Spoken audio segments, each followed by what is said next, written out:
प्रिय विद्यार्थियों, नमस्कार। आज के इस ई कंटेंट में हम पुनः चर्चा करेंगे सुमित्रानंद पंत की प्रसिद्ध रचना प्रथम रश्मि की।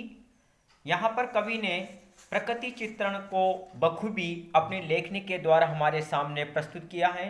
कवि प्रातःकालीन सूर्य की प्रथम किरण के आगमन के समय के प्रकृति के सौंदर्य का चित्रण करता हुआ कहता है कि निकल सृष्टि के अंधगर्भ से छाया तन बहु छायाहीन, चक्र रच रहे थे खल निशिचर, चला कुहक टोना माना।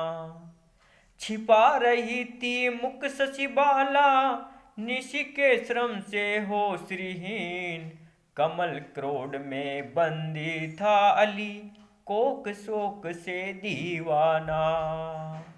मूर्छित थी इंद्रियां, स्तब्ध जग, जड़ चेतन सब एकाकार, शून्य विश्व के ओर में केवल सांसों का आना जाना। तूने ही पहले बहुदर्शिनी गाया जागृति का गाना, श्री सुख सौरभ का नभचारिणी, गूंथ दिया ताना बाना। यहाँ पर कवि ने सूर्य की प्रथम किरण के आगमन के पूर्व समय का सुंदर चित्रण करते हुए हमें बताया है कि रात्रि के अंत में और प्रातः काल से पूर्व प्राकृतिक वातावरण में एक विशेष प्रकार का परिवर्तन देखने को मिलता है। एक ओर चंद्रमा अस्त होता हुआ सा दिखाई देता है, दूसरी ओर कमल खिलने लग जाते हैं। इसी प्रकृति के सौंदर्य का चित्रण कवि ने यहाँ पर किया है। कवि वर्णन करता हुआ कहता है कि रात्रि के सघन अंधकार में निकल सृष्टि के अंधगर्भ से छाया तन बहु छायाहीन, चक्र रच रहे थे खल निशिचर, चला कुहक टोना माना। कि रात्रि के सघन अंधकार में छाया के समान काले शरीर वाले तथा छाया से रहित अनेक दुष्ट रात्रिचारी प्राणी अर्थात राक्षस सृष्टि से बाहर निकलने लगे थे। अर्थात जब रात्रि का समय होता है तो उस समय जो रजनीचर होते, जो निशाचर होते, जो राक्षसी प्रवृत्ति के प्राणी होते हैं, वह छाया के समान काली रंग के और छाया से रहित होकर के भी अंधेरे में बाहर भ्रमण करने लग जाते हैं, विचरण करने लग जाते हैं। और वे सभी कुचक्र सा रचते हुए अपनी माया फैलाने लग जाते हैं। इस कारण सृष्टि में सर्वत्र अंधकार का जादू फैला रहता है। अर्थात रात्रि के अंधेरे में ऐसा प्रतीत होता है कि छायाहीन कोई भूत प्रेत आदि सृष्टि में अपने जादू का प्रसार कर अपना कुटिल चक्र चलाते हैं।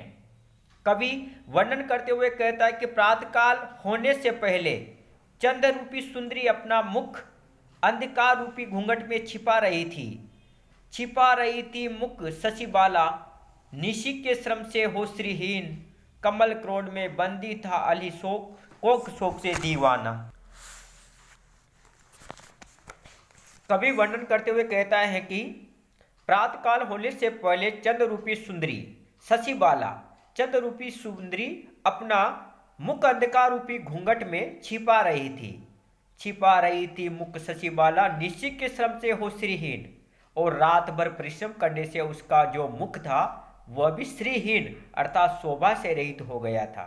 अर्थात रात्रि के अवसान पर चंद्रमा का भीम धूमिल हो जाता है और वह अस्ताचल की ओर जाने लगता है, तो उस समय ऐसा लगता है कि प्रातःकाल होने पर जैसे मानो चंद्रमा रात भर मेहनत करने से अपने मुख की आभा को खो देता है और ऐसे समय में वह अपने मुख को अंधकार रूपी घूंघट में छिपा रहा होता है। कवि आगे कहता है कि कमल क्रोध में बंदी था अली, कोक शोक से दीवाना। जब अंधकार का समय होता है उस समय प्रातःकाल होने पर कमल खिलने लगे थे और उनके अंदर बंदी हुए भौरे बाहर आने लगे थे। कमल क्रोध में बंदी था अली, जो भौरे थे वह कमल की गोद में बंदी थे, लेकिन जैसे ही सूर्य का आगमन होता है सब प्रकृति के जड़ चेतन जितने भी तत्व होते हैं उनमें हलचल हो जाती है। कमल क्रोध में बंदी था अली कोक शोक से दीवाना, कि रात्रि के समय में जो भ्रमर कमल के अंदर बंद था वह भी प्रातःकाल होने पर उससे मुक्त होकर के भ्रमण करने लग जाता है, कमलों पर मंडराने लग जाता है। और साथ ही साथ जो चकवा पक्षी है वह रात भर अपने शोक में व्याकुल रहता है, वह भी प्रातःकाल होते ही अपने प्रिया से मिलने के लिए आतुर होने लग जाता है।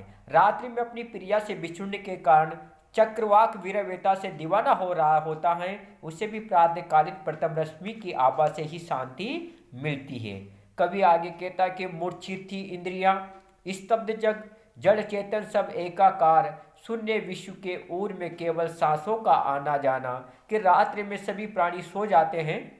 मूर्छित इंद्रिया, इस कारण उनकी सभी इंद्रियां मूर्छित हो जाती है, अर्थात वह एक तरह से अचेत अवस्था में पहुंच जाती है, चेतनाहीन हो जाती है। स्तब्ध जग और जड़ चेतन रूप सारा संसार एकाकार होकर स्तब्ध हो जाता है, बिल्कुल ही शांत हो जाता है। जड़ चेतन सब एकाकार, जड़ और चेतन सभी एकाकार होकर के एक जैसे होकर के सारा का सारा ही संसार एकदम शांत हो जाता है। शून्य विश्व के ऊर में केवल सांसों का आना जाना, उस समय सारे संसार के हृदय में सांसों का आना जाना एकदम बंद रहता है और ऐसा लगता है कि यह जगत एकदम निर्जीव हो गया है। ऐसे नीरव एवं आलस्यपूर्ण वातावरण में सर्वप्रथम प्रातःकालीन प्रथम अरुण किरण ने ही जागृति का गाना गाया, अर्थात अरुण किरण के आगमन से सारे विश्व के प्राणी जाग गए। तूने ही पहले बहुदर्शनी गाया जागृति का गाना, श्री सुख सौरभ का नवचारणी गूंथ दिया ताना बाना, और संपूर्ण प्रकृति में नवीन चेतना का संचार हुआ। कवि कहता है कि हे नवचारणी प्रथम रश्मि, तुमने इस संसार में नवीन शोभा सुख रूपी प्राग का ताना बाना गूंथ दिया है। कहने का तात्पर्य यह है कि रात्रिकालीन वातावरण में धरती पर नीरवता रहती है, अंधकार से सभी जीव भयभीत रहते हैं और प्रकृति की शोभा अंधेरे में छिप जाती है, परंतु प्रातःकालीन किरण की प्रथम आभा से इस सृष्टि की प्राकृतिक शोभा पुनः दैदीप्यमान होने लग जाती है और सभी जीवों में नवीन चेतना का सुखमय संचार होने लगता है। इसलिए प्रथम जो रश्मि है वह श्री सुख सौरभ का ताना बाना जुटाने वाली प्रतीत होता है। कवि ने यहाँ पर उस समय का वर्णन किया है जब प्रथम किरण का आगमन होता है। उससे पहले जो पक्षी है चकवा, वह भी अपने शोक में व्याकुल रहता है। भ्रमर भी कमलों के अंदर बंद होकर के सोया हुआ रहता है। संसार के सारे प्राणी एकदम निश्वास से हो जाते हैं और केवल श्वासों के आने जाने की ध्वनियाँ उस शांत और निस्तब्ध वातावरण में सुनाई देती है।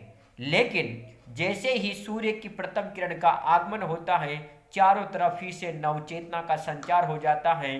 भ्रमर बंद कमल से बाहर निकल करके फूलों पर मंडराने लग जाता है, तो चकवा पक्षी भी अपनी प्रिया से मिलने के लिए आतुर हो जाता है और संसार के प्रत्येक प्राणी में नवचेतना का संचार हो जाने से चारों ओर जागरण का वातावरण उत्पन्न हो जाता है।